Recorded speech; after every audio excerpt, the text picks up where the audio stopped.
रोज़ा नहीं टूटता। माहे रमज़ान, माहे रमज़ान। अल्हम्दुलिल्लाहि रब्बिल आलमीन वस्सलातु वस्सलामु अला अशरफिल अंबिया वल मुरसलीन जज़ल्लाहु अन्ना सय्यिदना व मौलाना मुहम्मदिन सल्लल्लाहु तआला अलैहि वसल्लम व अहलु। आप देख रहे हैं चैनल पर होने वाला प्रोग्राम गलतफ़हमियाँ। इंशाअल्लाह उसका तीसरा एपिसोड हमारे साथ जो मौजूद हैं, जो मेहमान हैं हमारे साथ आलिम दीन हैं, वो किसी तारुफ़ के मोहताज नहीं, मारूफ़ शख्सियत हैं। आप इससे पहले भी हमारे चैनल पर इनकी वीडियोज़ को मुलाहिज़ा कर चुके हैं। मेरी मुराद जनाब हज़रत अल्लामा व मौलाना मोहम्मद तहा सिद्दीक़ी क़ादरी साहब। अस्सलामु अलैकुम व रहमतुल्लाहि व बरकातुहू। वालेकुम सलाम व रहमतुल्लाहि व बरकातुहू।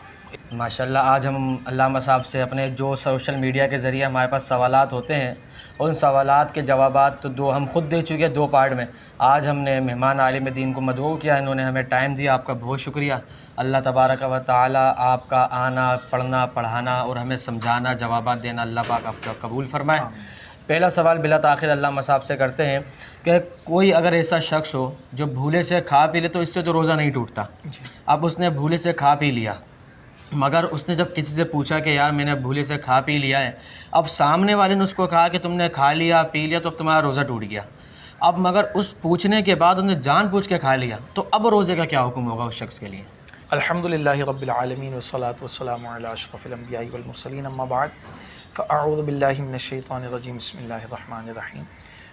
जी देखें, इस हवाले से कि अगर भूल कर खा पी लिया तो इससे तो रोज़ा नहीं टूटता, लेकिन अगर वो खा रहा था, अच्छा इसमें भी फिर कुछ सूरतें हैं कि वो खा रहा था और कोई दूसरे ने उसको रोका, तो इसमें फ़ुक़हा कराम ने लिखा है कि अगर कोई इतना लाग़र शख्स है कि जिसको देखकर आपको लगे कि ये इसके खाए बगैर रोज़ा पूरा नहीं कर सकेगा, तो उसको जो है ना वो फिलफौर याद ना दिलाएं। और अगर कोई ऐसा शख्स है जो तंदुरुस्त है, तवाना है आपकी नज़र में, तो उसको आप रोक दें कि जो है वो तुम्हारा रोज़ा है, तुम ना खाओ।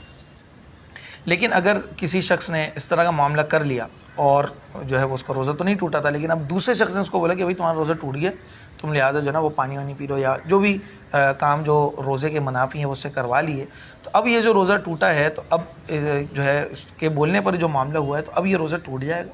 लेकिन इस रोज़े पर कफ़ारा लाजिम नहीं आएगी, इस रोज़े पर सिर्फ क़ज़ा लाजिम आएगी। लेकिन उसके मतलब ऐसा अमल करवाने से रोज़ा टूटा है, उसके भूल कर खाने पीने से तब भी रोज़ा नहीं टूटा था। ठीक जी, माशाल्लाह। अगर उसने जानबूझ के खाया पिया तो रोज़ा वैसे ही टूट जाएगा। भूले से खाया पिया, उसने उसको एक तरह से गलत मसला बता दिया, क्योंकि आजकल लोग मुताला तो करते नहीं और इमाम साहिबान से, आलिम दीन से, उलमा कराम से लोग पूछने से कतराते हैं। अब मगर चूँकि उसने अपने जहन से क़यास किया मसले को, तो उसने वो गलत मसला क़यास कर लिया। अब उसने जो जानबूझ के खाया पिया, तो इस वजह से उसका रोज़ा टूटा है। जी, उस पर कफ़ारा भी नहीं होगा, मगर उसकी एक ही दिन की क़ज़ा करेगा या 60 रोज़े? एक ही दिन की क़ज़ा करेगा। एक ही दिन की क़ज़ा करेगा। इसी तरह दूसरा सवाल जो हमें मौसूल हुआ वो ये था कि शुगर के मरीज़ होते हैं, शुगर के मरीज़ को कुछ टाइम के बाद, कुछ अरसे के बाद एक दवाई नुमा एक आला उनको दिया जाता है जिसको इंसुलिन कहा जाता है, तो उसका वो इस्तेमाल करते हैं। तो रोज़े में उसके इस्तेमाल से क्या हुक्म होगा? वैसे तो ये याद रखिएगा कि अगर कोई शख्स रोज़ा रखता है तो वो सेहतयाब हो जाएगा, क्योंकि हुजूर की हदीस मुबारक है। लेकिन हमारे यहाँ पर बहुत सारे अमराज़ अब आ चुके हैं और उसमें फिर तरह तरह की दवाइयाँ भी मौजूद हैं। इस पर जो शुगर के हवाले से आपने सवाल किया है, इसमें इंसुलिन के हवाले से उलमा कराम फरमाते हैं, जो जदीद तहकीक है, कि चूँकि वो गोश्त में लिया जाता है और वो पेट के ज़रिए से यानी कि कहीं पर भी लगा दिया जाता है, उसका मैदे से ताल्लुक़ नहीं होता, तो इसलिए इंसुलिन लगाने से रोज़ा नहीं टूटता। जी ठीक है। इंसुलिन से शुगर का मरीज़ यानी वो रोज़े भी आसानी से रख सकता है और अपनी दवाई का इस्तेमाल भी कर सकता है। इसी तरह रोज़े में ड्रिप का क्या हुक्म होगा कि ड्रिप लगवा लें लोग? ड्रिप में भी देखें, अगर एनर्जी लेने के लिए या मैदे में दर्द के लिए या वैसे ही जो है वो ड्रिप लगवा रहा है, तो ड्रिप लगवा सकता है। लेकिन इस पर अभी जो हमारे उलमा कराम जो अभी मुताख़िरीन में से हैं, उन्होंने एक इंतहाई बेहतरीन और अच्छा अंदाज़ इसका बयान किया, क्योंकि इंजेक्शन लगवाने में, ड्रिप लगवाने में इख्तलाफी सूरत अब भी पाई जाती है। अभी भी उलमा कराम इसमें कुछ मना भी फरमाते हैं और कुछ इसकी इजाज़त देते हैं। तो इसके हवाले से बड़ा ही अच्छा एक अमल हमारे लिए उलमा कराम ने इरशाद फरमाया कि वो शख्स अपना जो इंजेक्शन या ड्रिप वगैरह लगवानी है वो लगवाए, उस रोज़े को पूरा करे और फिर बाद में उसकी क़ज़ा भी एहतियाती कर ले, ताकि इन उलमा के कौल पर भी अमल हो जाए कि जो कहते हैं कि रोज़ा टूट जाता है, और इन उलमा के कौल पर भी अमल हो जाए जो कहते हैं कि इसमें रोज़े की इजाज़त है। तो इससे अच्छा अल्लामा साहब वो थोड़ा इंतज़ार करके इफ्तार के बाद लगवा ले ड्रिप, ये कैसा? इसमें देखें, अगर किसी की ऐसी कंडीशन हो गई है कि वो अब, जैसे मुझे याद है कि एक दफ़ा मैं एतिकाफ़ में बैठा था तो एक लड़के को बहुत ज़्यादा मैदे में तकलीफ़ उठ गई।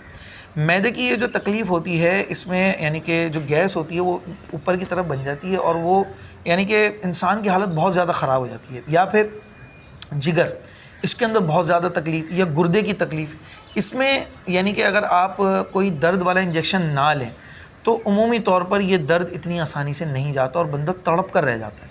और चूँकि इसमें फिर वो मुश्किल में आ जाएगा, आजमाइश में आ जाएगा, दुश्वारी हो सकती है, दिक्कत आ सकती है, इसलिए उलमाए कराम ने इस चीज़ की छूट दी है कि वो रोज़े के अंदर ये मामला कर ले। अगर फिर भी उसको मसला लगता है तो वो रोज़ा कंप्लीट करे और बाद में क़ज़ा भी कर ले।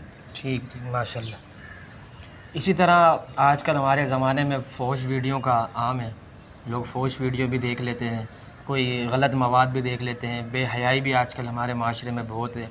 तो इसको देखते हुए इसने किसी ने अपने जहन में मुकम्मल एक खाका बनाकर अगर किसी ने मुश्तज़नी कर ली, एहतलाम से तो हमने रोज़ा नहीं टूटेगा, हमने यही पढ़ा है, यही सुना है कि एहतलाम से रोज़ा नहीं टूटता, क्या मुश्तज़नी का क्या हुक्म होगा रोज़े? वैसे तो ये फ़ेल इंतहाई गुनाह वाला है, और रोज़े के अलावा भी अगर इस तरह का मामला करता है तो ये फ़ेल भी और फहश वीडियोज़ वग़ैरह देखना ये भी इंतहाई गुनाह का काम है। लेकिन अगर फिर भी कोई रोज़े में ये मामला कर लेता है और इसमें कंडीशन ये लिखी गई है किताबों के अंदर कि अगर इंज़ाल होगा, हालांकि ये फ़ेल इंतहाई बुरा है, लेकिन अगर इंज़ाल होगा तो उसका रोज़ा टूट जाएगा, इंज़ाल नहीं होगा तो रोज़ा नहीं टूटेगा। अब उस पर गुस्ल वाजिब होना ना होना ये अलग कैफियत है, अलबत्ता अगर इंज़ाल होगा तो रोज़ा टूटेगा। फिर इसके रोज़ा टूटने पर किया तो इसने गुनाह का काम है, रोज़ा तोड़ा है अपना, और ये एक और फ़ेल उसने हराम काम किया है, लेकिन उसके बावजूद उलमा कराम ने लिखा है कि इसमें कफ़ारा लाजिम नहीं आएगा, इसमें सिर्फ़ उस रोज़े की क़ज़ा लाजिम आएगी। जी अल्लामा साहब, माशाल्लाह आपने बहुत अच्छा बताया कि बेहयाई से तो वैसे ही बचना चाहिए, मगर फिर भी अगर कोई मुश्तनी कर देता है तो इससे रोज़ा टूट जाएगा। ये वैसे ही आम रमज़ान में भी, रमज़ान के अलावा महीनों में भी ये अमल नहीं करना चाहिए। प्यारे आका अलैहिस्सलातु वस्सलाम ने उसको मलऊन भी करार दिया, उस पर लानत भी फरमाई।